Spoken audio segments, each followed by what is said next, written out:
Today on Monkey Life, John, Marina and Fong head out from Dao Tien to take injured baby Dukelanger Anthony for x-rays on the mainland. It's good. Excellent. So now just focus on this little piece.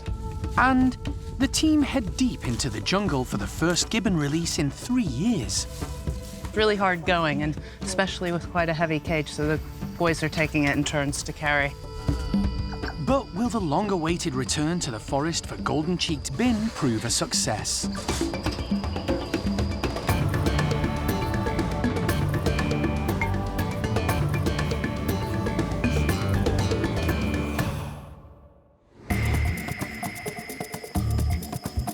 This is Dao Tien Rescue Center in Vietnam. It's the sister sanctuary of Monkey World in Dorset, and the staff here dedicate their lives to rescuing and rehabilitating endangered Vietnamese primates. They have now set up their home range right in these batch of trees that we see here.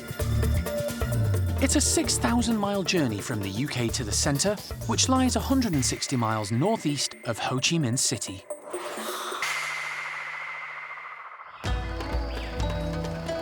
Since Dao Tien opened its doors 12 years ago, the team has managed to successfully rescue, rehabilitate and release back into the wild a large number of primates. And this morning, female golden-cheeked Gibbon Bin is about to join that list. Monkey World Director Dr. Alison Cronin is overseeing the release. This is it. We're just about to move Bin, who's overnighted in her travel crate in the hospital. She looks good, because we're taking her out to the release site today. So we need to sort of get on the road before it gets too hot, and then have to travel through the national park to our release site at Doi Dak Da, which is fantastic. Yesterday, wildlife vet John Lewis fitted Bin with a GPS collar, which will enable the team to track her movements after she's been released into the forests of Cat Tien National Park. But first, they have to get there. Yeah. Rock and roll. It's a taxing 23-kilometre journey to the site by boat and truck, followed by an arduous 2-kilometre trek through the dense jungle in the rising heat.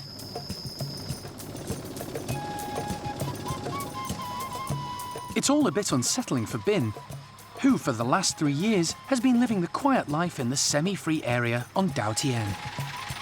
But Alison is pleased with how she seems to be coping. Bin's doing really good, actually. I'm impressed. She's fit, she's healthy. She's also not fighting or even considering that collar around her neck, which is a good thing. All good so far. Before the final part of the truck journey, Alison and her colleagues stop at a local ranger station to link up with wildlife guards, known as the Kim Lam. They will help carry the cage and guide the team through the forest to the release site, which was set up ahead of time while they were waiting for permission to go ahead. They'll also be responsible for protecting Bin from poachers once she's been released. The truck has gone as far as it can. All ready to go. The last 2 kilometres through thick forests to the release site have to be done on foot. It's no easy task carrying a heavy cage into the rainforest along a track, which has only recently been cleared in preparation for the big day. The ground underfoot is uneven, and the team need to stop constantly and swap over as the heat increases. Switching. As we get further out into the forest, it's getting a bit thicker and more secondary forest, really hard going, and especially with quite a heavy cage, so the boys are taking it in turns to carry Bin, but it's beautiful forest. The forest is perfect for a Gibbon release. High trees, a dense canopy, and lots of fruiting trees. Favorite food for Gibbon, so you can eat it. Okay. Yeah, so the wild fruits. Hai and I were just discussing the fruits and that there aren't as many figs in this area, but you see, this is what a gibbon eats, the slime around a big pit. And that's the sum and total of the food source, really, so. Tastes nice too. Following an arduous 2-hour slog, they arrive at the release site. Lee works to quickly install water and food bowls. Bin will have to spend 2 nights in the large cage getting used to the sights, sounds and smells of the forest before being let out. It'll be an anxious 48 hours for the team. Nerve-wracking time. An animal stuck in a cage out in the forest is actually very vulnerable. So what Lee's doing right now is a safety hatch for the food bowl, because we've had individuals in release cages before and had reticulated pythons go inside the cage to try and get at the animals, because this, you know, the wild's a dangerous place. With everything set, the carrying cage slide is opened, and after a moment's hesitation, Bin goes straight into the holding area. Although rather agitated, she does help herself to some fruit. Nerves are high, emotions are high, but it's part and parcel. We have to roll with it. We have to keep those under control. So it's time for us to wrap up and leave her be. For 48 hours, she'll be left to acclimatise to these new surroundings, while most of the team head back to Dautien. They're happy that, so far, this long-awaited gibbon release is coming to fruition.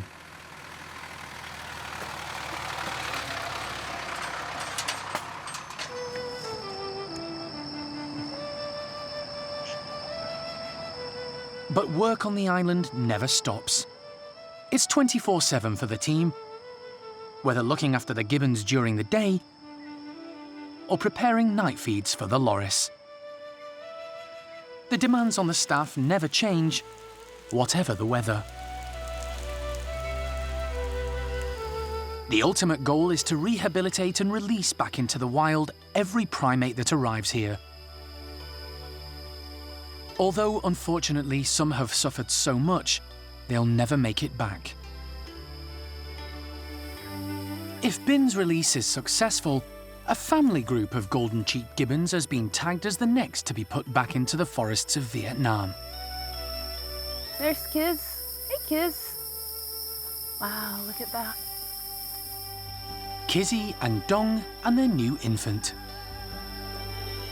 They're a happy family because they've only just had a new baby about 3 or 4 weeks ago. So really nice to see them out in our semi-wild enclosure, because these guys are now fit and ready for release. So it's a young family group who's grown up in the trees and is ticking all of those boxes that Marina and her team are looking for. So gibbons that have a head for heights are eating some of the wild plants and foliage, have a baby on board, so they should stay together as a group. And now the last key is finding that perfect patch of forest for them to go back to the wild.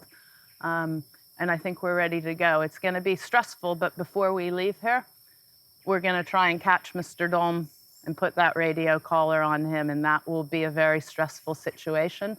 But we need to know what the gibbons are doing once we release them, so it's a critical part of the work. While Alison is checking the next candidates for release, Dr. Marina Kenyon, who runs Dautien, Vet John Lewis and Keeper Fong are heading across to the mainland with baby Duke-Langer Anthony, a victim of poachers. Since arriving at Dautien as a tiny infant with gunshot wounds, he's been unable to fully use his left arm and hand. If he's ever going to be released back into the trees in the future, it's vital that he can. After examining the baby Duke, John decided an X-ray was in order before he could make a full diagnosis. The only place this can be done is on the mainland. Fortunately, it's just a boat ride and a short journey by road to the nearest town, situated 30 minutes away. Good morning. Good morning. Good morning. Nice to meet you. Good morning. While John sets up his equipment, Fong keeps Anthony as calm and relaxed as possible. I want to anaesthetize the Duke to get the X-rays, because if an animal's wriggling around, the X-rays aren't, they're not going to be diagnostic. So we need to anaesthetize him To do that, the safest thing is to use gas. We have no gas here, so we brought it all from the Doutienne. However, to carry it on a boat and a car, it has to be in pieces. So now we've got to reverse the process. So I think we're in business. John wants to take a number of x-rays, not just of Anthony's wrist, but also to check for any gun pellets that may still be under the monkey's skin. I want the overall review of body and then detail on arm. Okay. We'll put him on the table for me. Using anaesthetic gas gives John a fair amount of control of Anthony's sedation. But just in case he does wake up, John uses tape as a precaution. Should we x-ray the body first and then the limbs? With everything in position, they start with a full body x-ray. That's one. And it's good news so far. There's no shotgun pellets in him, which is good. And now we're focusing on getting x-rays of the affected wrist. Satisfied, they move on to Anthony's problematic wrist. He has trouble opening his hand and fully extending his fingers. John suspects he may have sustained an injury to it when his mother was shot and he was stolen from the wild. Hopefully, the x-ray will shed some light on the problem. No, it's good. Okay. Excellent. So now just focus on this little piece. Yeah? Yeah. Brilliant. Even with two different views, there's nothing immediately obvious. John will need more time to study them. We'll take the x-rays back to Doutienne and I can sit down quietly and look at them in far more detail and come up with, hopefully, a plan. If I can't work out what is wrong, I'll try and take advice from other people, for example, a veterinary orthopedic. It's a frustrating outcome for Marina too. I would have liked a simple answer, and it's not going to be simple, so I just hope we can find a reason for the problem. With Anthony recovered and back in the safe hands of his keeper Fong, the team head back to Doutienne. There, John can study the x-rays more closely and hopefully find an answer to Anthony's problem.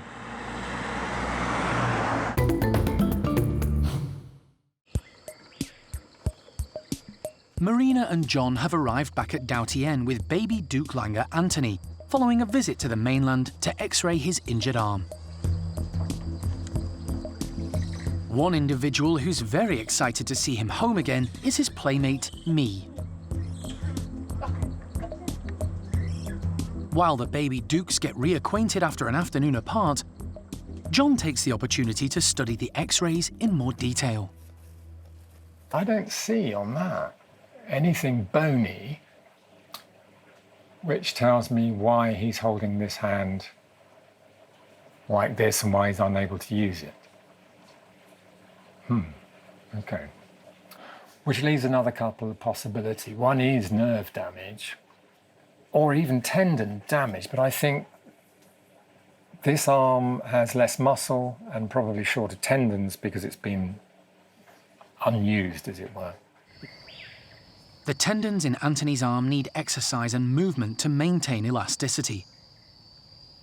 The fact that he hasn't been using it fully may have exacerbated the condition, causing the tendons to shorten. John's recommendation is a course of physiotherapy, which may improve the condition.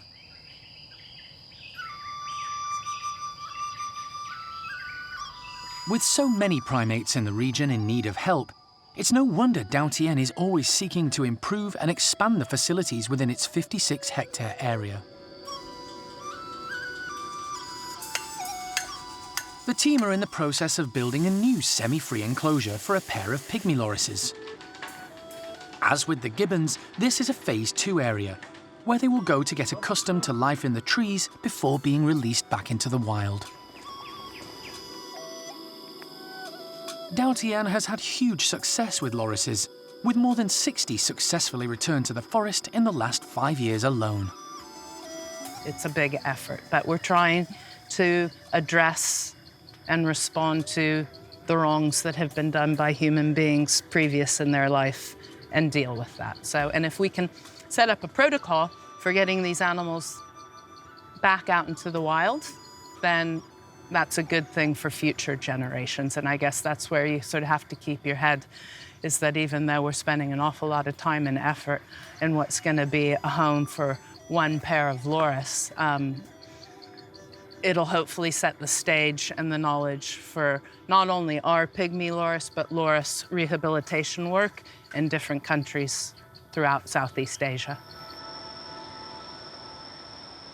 With so many primates to look after at the centre, visits from the vet are crucial in maintaining the health of the various species. And there's no let-up for John on this trip. Today, he needs to anaesthetise Ha, a 36-year-old male gibbon with a dental issue. You're good. Unfortunately for John, Ha is defying his age. He's quick off the mark and constantly dodging John's anaesthetic flying darts.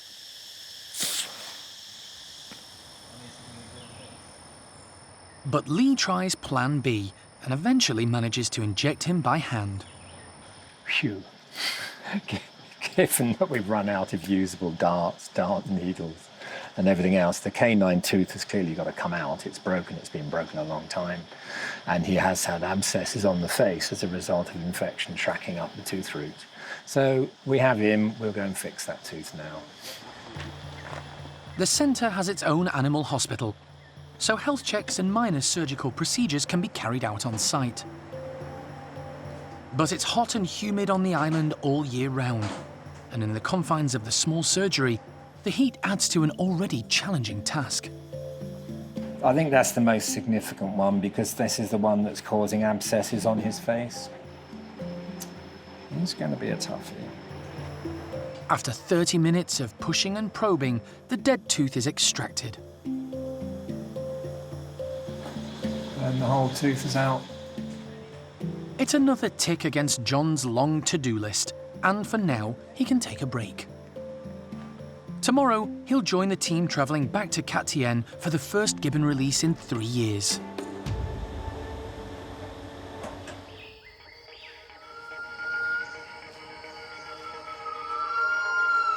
It's the start of a huge day for everyone involved at Dao Tien. After 48 hours in a holding cage at a release site in Cat Tien National Park, female golden-cheeked gibbon Bin is going to be released back into the wild. It's what the team have been working towards over the last few years, and if successful, could pave the way for many more gibbons to be released in the near future. Today's the day. Miss Bin is going free, and we'll just have to see. It's a very nerve-wracking time because that first moment coming out of the cage, we need to keep it really calm, quiet, so she doesn't just sprint away.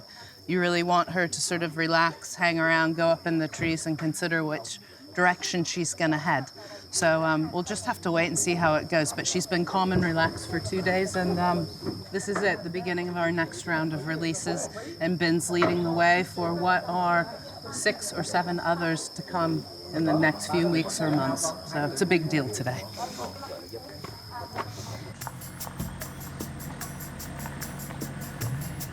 Joining them is Dr. Curtis Pay, who helped Alison and her late husband Jim set up Dao Tien 12 years ago and has been supportive ever since. They're travelling by road to the edge of Cat Tien. Then they'll make the 2-kilometre trek to the release site on foot. There's a lot riding on the next few hours. So we're hoping from this site, once Bin has established her home range, we can then start to rosebud other groups in this area and slowly increasing the effective protection zone. So yeah, it's all eyes on Bin. If this goes really, really well, then we can slowly trickle more gibbon groups out and slowly expand the Gabrieli population back into its original zone where it would have been 100 years ago. Marina and her team have spent years gathering data to help them learn and understand how gibbons survive and flourish in their native forest. The last 2 releases didn't go to plan. A lack of fruiting trees and the appearance of a wild male gibbon didn't help matters. Having spent the last 3 years taking stock, they're now confident that the release of 10-year-old Bin will be a success. It's always an emotional one. I mean, we've been working on this project now. This is my 20th year out here. Marina's about the same. And we haven't put as many gibbons back out as we would have liked to. So this is the new generation, if you will. Generation 2 of releases, where we've ticked more of those boxes that we learned from Generation 1. So this is a new start of a new era of the releases for the gibbons, which we need to get on with because Dautien's overcrowded. For the last 2 nights, a keeper from Dautien has camped out close to the release cage to keep an eye on Bin and to top up her food and water. Mr. Bin says she's eating really, really well. He says she's not off her food. With so many people around, Bin is aware something is up. Alison wants to release her before she gets too agitated and stressed. The team take a step back into the forest, leaving care worker Mr. Bin to unlock the slide.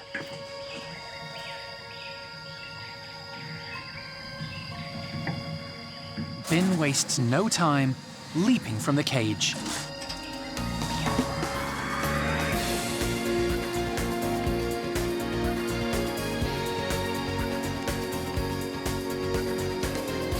And heading high into the tree canopy.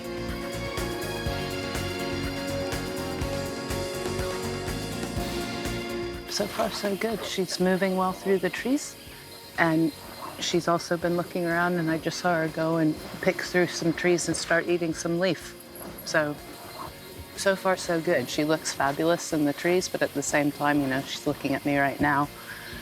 We should probably clear off and leave her to it to find her own feet and do her own thing and rely on Mr. Bin and the Dautien team to follow her and let us know in the coming days how she's going. That collar's essential to everything. I think we're gonna win this small battle and that I'll be back in a few months' time to be releasing more gibbons, and it's just the start of our next round for all of those others back on Dautien.